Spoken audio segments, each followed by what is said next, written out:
Quando José foi preso, a promessa já estava dentro dele. Quando Davi foi perseguido, a promessa já estava dentro dele. Quando Moisés, ele sai do Egito, mas Faraó e os seus soldados estão atrás deles perseguindo, a promessa já estava dentro dele. O entendimento de que por mais que haja uma perseguição, uma calúnia, um desafio, uma oposição, esse entendimento tem que ser acompanhado do entendimento que antes dos meus gigantes, dos meus opositores se levantarem, a promessa já existiu.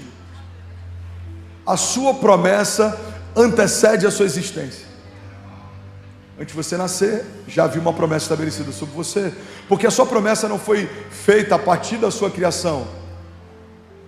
Deus não olhou para o André quando nasceu em 1988, 7 de fevereiro, olhou e falou assim: cara, deixa eu ver, ô Gabriel, o que está faltando? Cara, está faltando, para a geração dele, acho que está faltando pastor Léo Alphaville.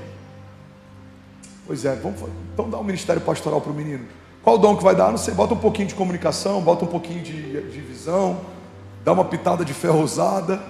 Não, você não foi criado e não carrega promessas que foram liberadas a partir de uma necessidade da terra.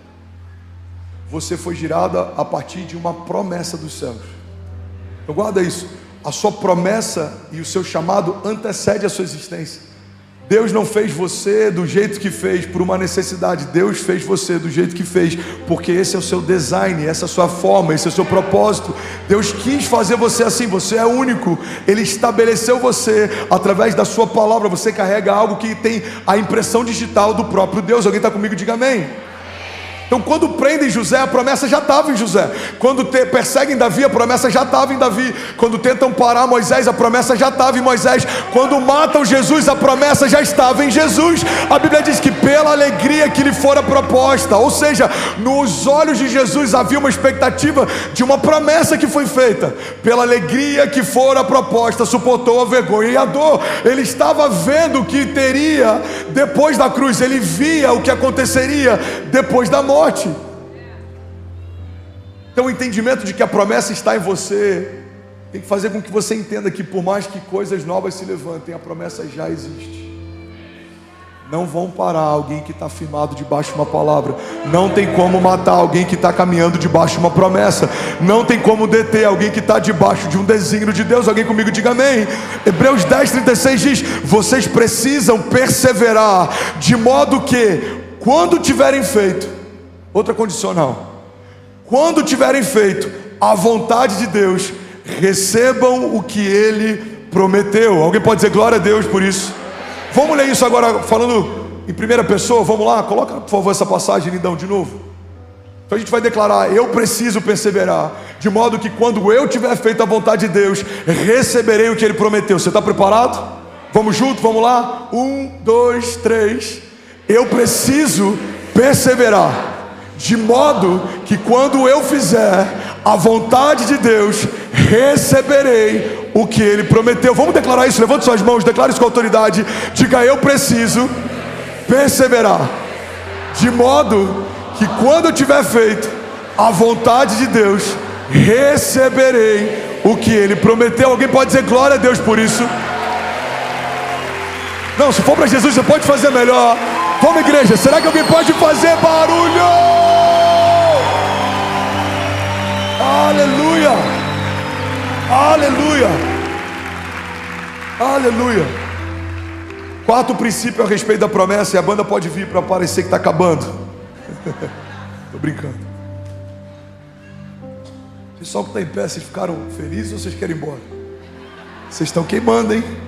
Tem uma concentração de incendiário aqui que eu fiquei emocionado, hein? Tem algum incendiário aqui nessa manhã?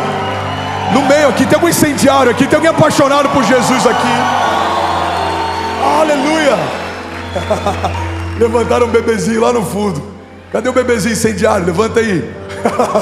Muito bom. Glória a Deus. Muito bom. Aleluia. Quarto princípio: a promessa não diz respeito só a você. Fala para quem está do seu lado: a promessa não se limita a você. Não é só você. O cumprimento das promessas de Deus vai alcançar toda a sua família. Eu vou declarar isso de novo, alguém vai pegar isso como palavra profética. O cumprimento das promessas de Deus vai alcançar toda a sua família. Os seus filhos vão beber daquilo que o Senhor vai fazer jorrar a partir de uma promessa que Ele vai cumprir. Alguém está comigo? A Bíblia diz que os nossos filhos e os filhos dos nossos filhos usufruirão daquilo que o Senhor vai fazer a partir de nós. Quando você se posiciona em Deus, não muda só a sua vida, irmão. Não é só sobre você. Muda a sua vida e muda a sua geração, e muda a geração dos seus filhos, e muda a geração dos filhos dos seus filhos. Alguém crê nisso? Diga amém. Irmão, eu vou abrir um parênteses aqui, por favor, receba com amor o que eu vou falar.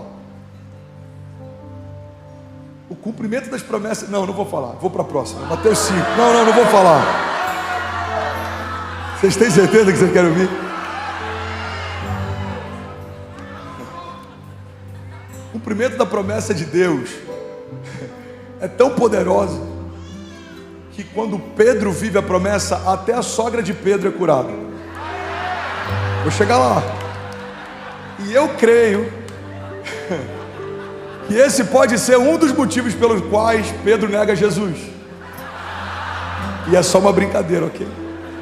Daqui a pouco já tem algum clickbait aí, ó. Pastor herege fala que Pedro nega Jesus por causa da sogra. Um monte de genro concordando, um monte de sogra revoltada. Imagina, Pedro lá olhando Jesus, ele lembra da sogra e fala: cara, na boa, não sei nem quem é. Você não estava com ele não, irmão? Não sei nem quem é. Brincadeiras à parte. O que Pedro está vivendo escorre sobre a sogra de Pedro. A sogra de Pedro é curada. O que você está vivendo vai escorrer sobre a tua família, até sobre a sua sogra. Amém, irmão? Sobre os seus filhos, sobre o seu cunhado. Agora você tem que ser crente. Levanta as mãos, fala amém, amém. Sobre os filhos dos seus filhos, sobre aqueles que te cercam, sobre aqueles que caminham próximo. Você pode declarar com autoridade: diga, eu e a minha casa serviremos ao Senhor. Diga com autoridade: diga, eu e a minha casa pertencemos ao Senhor. Alguém pode dizer glória a Deus por isso? Mateus 5,14 diz: vocês são a luz do mundo.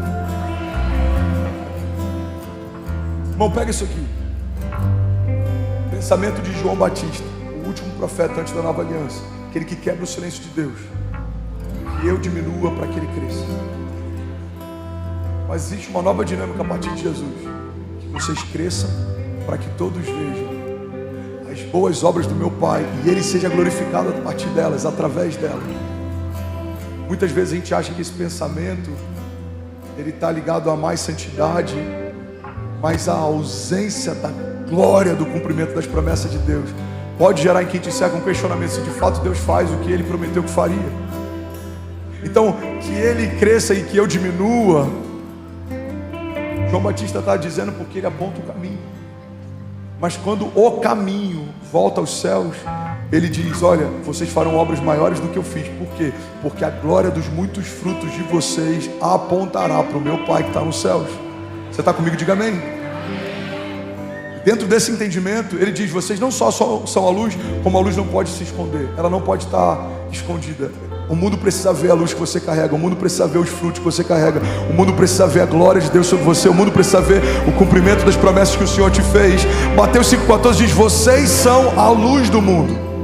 Não se pode esconder uma cidade construída sobre um monte. E também ninguém acende uma candeia e a coloca debaixo de uma vasilha. Pelo contrário, coloca no lugar apropriado e assim ilumina a todos que estão na casa. Assim brilha a luz de Deus, brilha a luz de vocês diante dos homens, para que vejam as suas boas obras e glorifiquem ao Pai de vocês que está nos céus. Irmão, pega isso em nome de Jesus. Assim que brilhe a luz de vocês diante dos homens, para que vejam as suas boas obras e glorifiquem ao Pai de vocês que está nos céus. Alguém pode dizer glória a Deus por isso? Não, de verdade, alguém pode dizer glória a Deus por isso? Aleluia, aleluia, aleluia. 1 Coríntios 2,9: todavia, como está escrito, olho nenhum viu, ouvido nenhum ouviu, mente nenhuma imaginou o que Deus preparou para aqueles que o amam. mas Deus o revelou a nós por meio do seu Espírito. Alguém está comigo? Diga amém. Fica de pé no seu lugar, deixa eu profetizar algo sobre você. Olha para cá, não se distrai. A bênção não diz respeito só a você. A bênção vai escorrer a partir de você e vai tocar quem te serve. Porque a medida de Deus nunca é cheio. Guarda isso, irmão. Deus não quer você cheio, Deus quer você transbordando. Deus não quer te encher de recursos, Deus quer te fazer transbordar. A medida de Deus sempre é o transbordo. Malaquias diz: olha, eu abrirei as comportas dos céus e derramarei sobre vocês bênçãos sem medidas, de tal forma que os seus celeiros não comportarão. O salmista diz: o Senhor prepara uma mesa para mim na presença dos meus inimigos, e Ele me honra ungindo a minha cabeça com óleo, e o meu cálice faz transbordar. E aí, tudo bem? Você acabou agora de assistir um vídeo. Se você ainda não está inscrito, já se inscreve também no nosso canal, ativa esse sininho aqui embaixo de notificação, e toda vez que eu fizer uma live ou estiver transmitindo uma mensagem ao vivo, você vai ser um dos primeiros a saber. Mas eu deixei mais 2 indicações aqui que eu espero que façam muito sentido para você. Então já aproveita e clica para assistir a próxima mensagem, beleza? Seja bem-vindo ao time de incendiários, e eu espero de verdade que essas mensagens mudem a sua vida como elas têm mudado a minha também. Até a próxima. Valeu!